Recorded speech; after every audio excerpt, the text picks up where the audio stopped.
আবারও আমন্ত্রণ গ্লোবাল সংবাদে।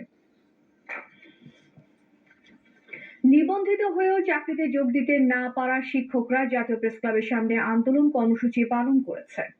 সকালে বিক্ষোভে অংশগ্রহণকারীরা অভিযোগ করেন, দেশের বিদ্যমান আইন মেনে প্রথম থেকে 12তম নিয়োগ নিবন্ধনে উত্তীর্ণ হয়েও এখন নতুন আইনের দোহাই দেওয়া হচ্ছে। এমন বাস্তবতায় পাশ করা শিক্ষকদের জন্য স্বতন্ত্র প্রজ্ঞাপন ও গণবিজ্ঞপ্তি জারি করে চাকরিতে প্রবেশের সুযোগ দেওয়ার দাবি জানান তারা। শিগগির দাবি মানা না হলে বৃহত্তর কর্মসূচির হুঁশিয়ারি দেন শিক্ষকরা।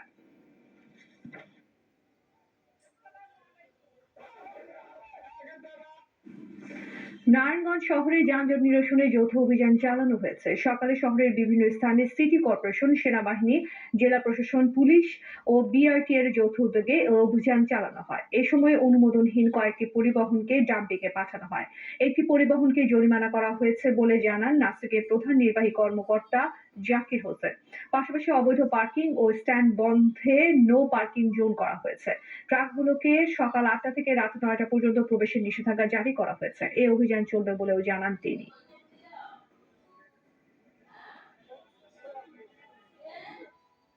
যানজট থেকে নগরবাসীকে মুক্তি দেওয়ার জন্য এবং স্বস্তি দেওয়ার জন্য সিটি কর্পোরেশন, বাংলাদেশ সেনাবাহিনী, পুলিশ এবং জেলা প্রশাসন, বিআরটিএ এই 5টা প্রতিষ্ঠানের যৌথ অভিযান আজকে পরিচালনা করা হচ্ছে এবং এই অভিযানটা কন্টিনিউয়াস চলবে।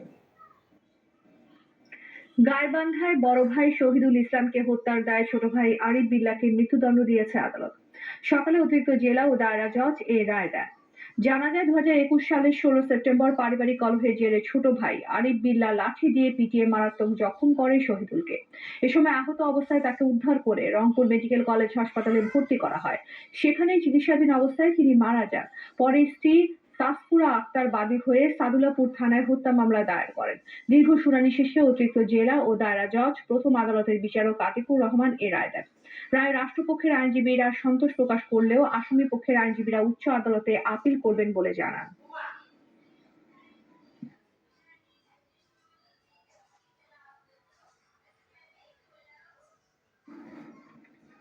গাজীপুরের শ্রীপুরে বকেয়া বেতন ও কারখানা বন্ধের প্রতিবাদে সড়ক অবরোধ ও বিক্ষোভ করেছে একটি পোশাক কারখানার শ্রমিকেরা।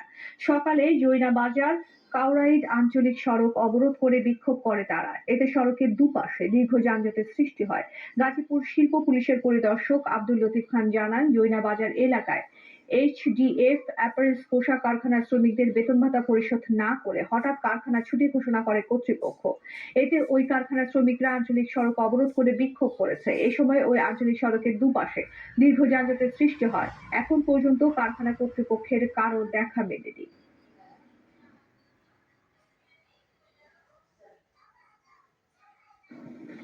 আবার একটি বিরতি নিচ্ছি, ফিরে